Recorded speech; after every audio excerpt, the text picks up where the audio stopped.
नमस्कार नमस्कार माझ्या ज्ञानव्रती भक्तिव्रती रसिक श्रोत्यांनो, प्रेक्षकांनो आणि भक्तांनो, खूप दिवसांनी आपल्या भेटीला आली आहे.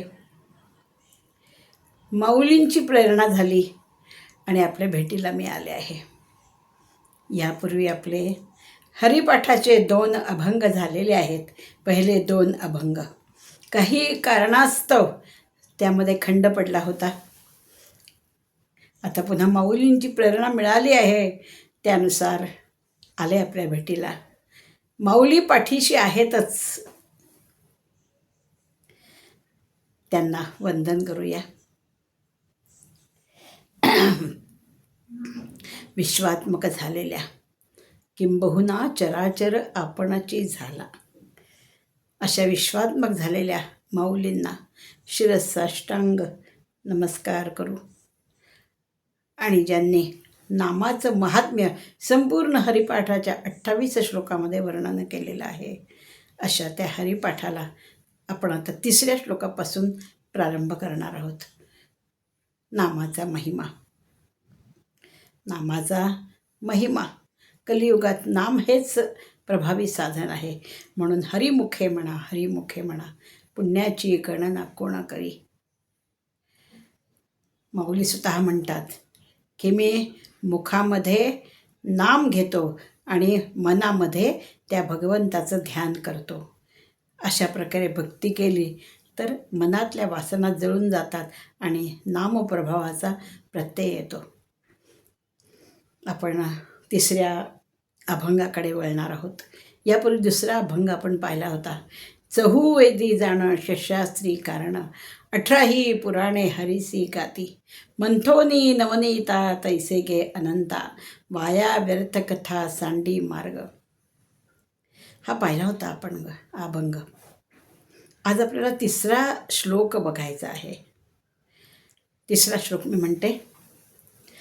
त्रिगुण असार निर्गुण हे सार सारा असार विचार हरी पाठ अव्यक्त निराकार नाही ज्या आकार तेथोनी जेथोनी चराचर त्यासी भजे ज्ञानदेवा ध्यानी रामकृष्ण मनी अनंत जन्मांनी पुण्य होय.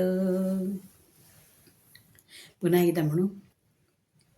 त्रिगुण असार निर्गुण हे सार सारा असार विचार हरी पाठ सगुण निर्गुण गुणाचे अवगुण हरिविणे मन व्यर्थ जाय अव्यक्त निराकार नाही ज्या आकार जेथोनी चराचर त्यासी भजे ज्ञानदेवा ध्यानी रामकृष्ण मनी अनंत जन्मांनी पुण्य होय. हरिमुखे म्हणा, हरिमुखे म्हणा, पुण्याची गणना कोण करी. नामाचा महिमा सांगितलेला आहे. त्रिगुण असार निर्गुण हे सार. त्रिगुण भगवद्गीता आणि ज्ञानेश्वरी वाचल्यानंतर त्रिगुणांचं महात्म्य कळतं. त्रिगुण सत्व रज आणि तम प्रकृतीचे हे 3 गुण आहेत. या 3 गुणांनी बनलेली प्रकृती या शरीरामध्ये आहे. त्रिगुण असार ते निरर्थक आहे. त्रिगुण असार निर्गुण हे सार. जे निर्गुण परब्रह्म आहे, जे गुणातीत आहे, जे गुणरहित आहे, ते परब्रह्म आहे. निस्त्रैगुण्यो भवा अर्जुन. अर्जुनाला सांगितलंय आणि उपदेश केलाय. तमोगुणी असाल तर रजोगुणाचा प्रयत्न करा, रजोगुणी असाल तर सत्वगुणात जायचा प्रयत्न करा, सत्वगुणातनं गुणातीत व्हायचं आहे. निस्त्रैगुण्यो भवा अर्जुन. म्हणून गुणातीत जे परब्रह्म आहे ते सार्थक आहे, ते अर्थपूर्ण आहे. त्रिगुण हे असार आहे.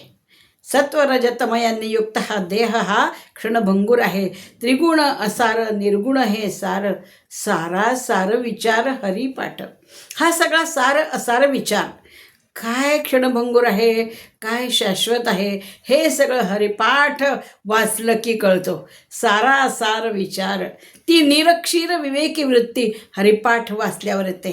सारासार विचार हरी पाठ अव्यक्त निराकार. यामध्ये जास्त पडायचंच नाहीये. अव्यक्त निराकार नाही ज्या आकार, जेथोनी चराचर त्यासी भजे. गीता माई तर पूर्ण या भोवतीच फिरते ना. जे अव्यक्त आहे, जे निराकार आहे, निर्गुण आहे, निर्लेप आहे, निरंजन आहे, निर्विकार आहे, असं नैनं चिंदन्ति शस्त्राणि नैनं दहति पावकः न चैनं क्लेदयन्त्यापो निशोषयति मारुत. अव्यक्तोऽयं चिंतोऽयं, असं हे परब्रह्मतत्व होते हो. गीता माई हेच सांगते, इथेही तेच सांगितलंय. अव्यक्त अव्यक्त येते, न व्यक्त न व्यक्तम. अव्यक्त निराकार, आकार नाहीये. अव्यक्त निराकार नाही ज्या आकार, जेथोनी चराचर, ज्यापासून हे चराचर निर्माण झालंय, ही 14 भुवनं ज्यापासून निर्माण झाली आहे, त्यासी भजे. त्यापासून निर्माण झाली आहे. पाहिलं तर ते बी एवढं आहे, अणुहून कमी परमाणू बी एवढं आहे, पण त्याच्यापासून हे विराट विश्व निर्माण झालं आहे. अव्यक्त निराकार नाही ज्या आकार, जेथोनी चर अचर, ज्यापासून हे चराचर निर्माण झालंय, 14 भुवन निर्माण झालंय, त्यासी भजे. त्याला भज, त्याचं चिंतन कर. त्या परब्रह्माचं चिंतन करायचंय श्रोते हो. नामस्मरण करताना सुद्धा उपास्य दैवताचं नामस्मरण करणं योग्यच आहे, पण परब्रह्म स्वरूप जे 3 देवता आहेत, ब्रह्मा विष्णू महेश, त्यांचं नामस्मरण हे परब्रह्म चिंतन होतं. त्या परब्रह्माचं स्मरण करायला सांगतायत. अव्यक्त निराकार नाही ज्या आकार, जेथोनी चराचर त्यासी भजे.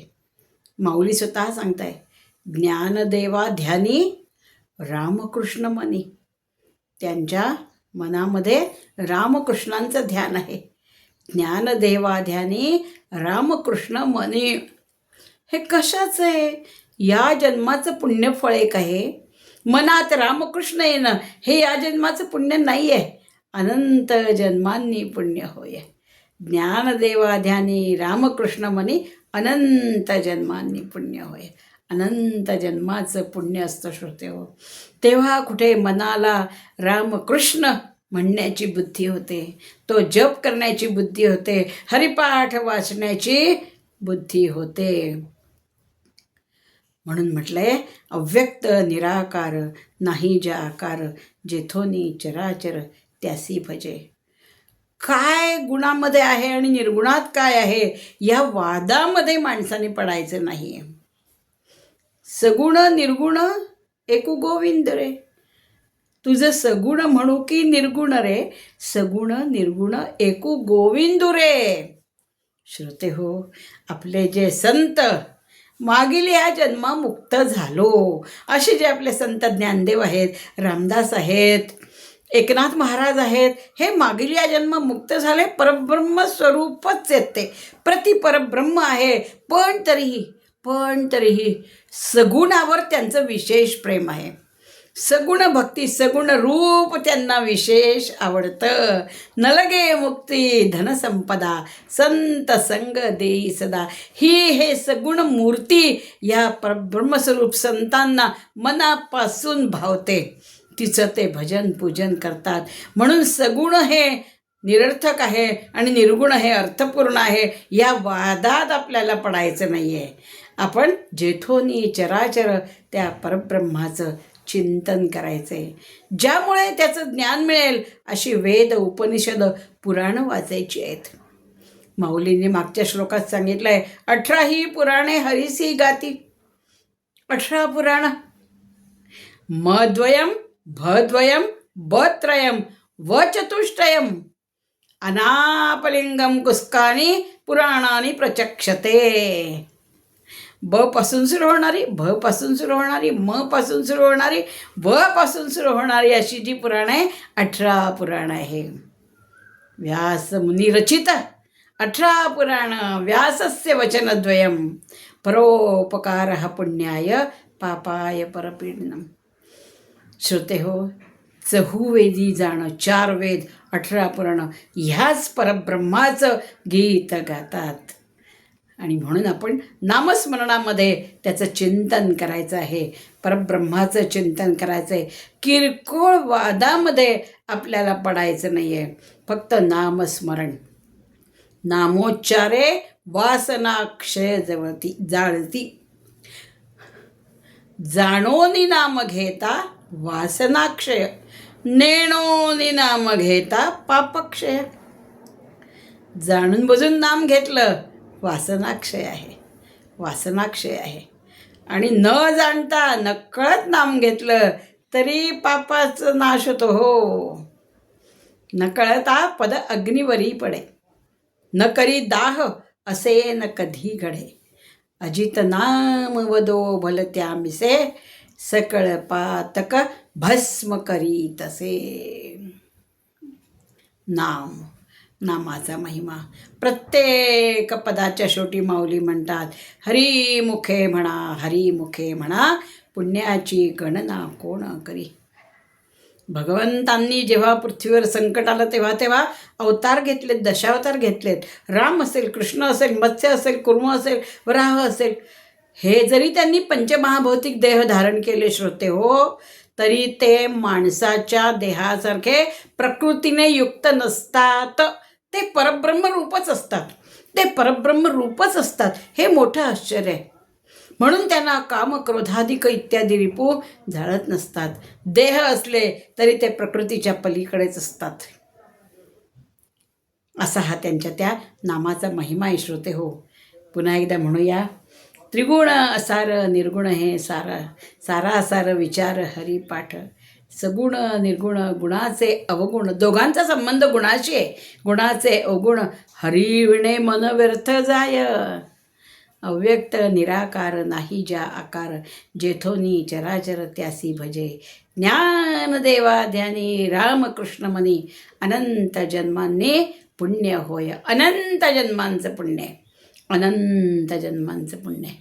श्रोते हो, या अनंत शब्दाचा अर्थ खूप छान एका ठिकाणी पाहिला मी. आपण म्हणतो शरीराला भोग असतात, आपण मनाचं समाधान करतो आणि म्हणतो ठेविले अनंते तैसेची राहावे. त्या अनंताने, त्या नारायणाने ठेवलं तसं राहावं. इथे अजून एक अर्थ सांगितला आहे की अनंत जन्मामध्ये तुम्ही जे काही कृत्य केले त्याचे भोग येते अनंत जन्मांनी. गेल्या अनेक जन्माचे तुमचे जे भोग आहेत ते या जन्मी आलेले आहे. असाही एक अर्थ आहे श्रोते हो. जे वाट्याला येईल ते उत्तम आपली ती भक्तीची शाल समजून त्याला पांघरायचं आहे. माऊली हेच सांगतात, नामस्मरणाने या सगळ्या भावना आपल्या मनामध्ये उगम पावतात. म्हणून पुनः पुन्हा पुनः पुन्हा पुनः पुन्हा म्हणूया, हरिमुखे म्हणा, हरिमुखे म्हणा, पुण्याची गणना कोण करी. इत्यलाम.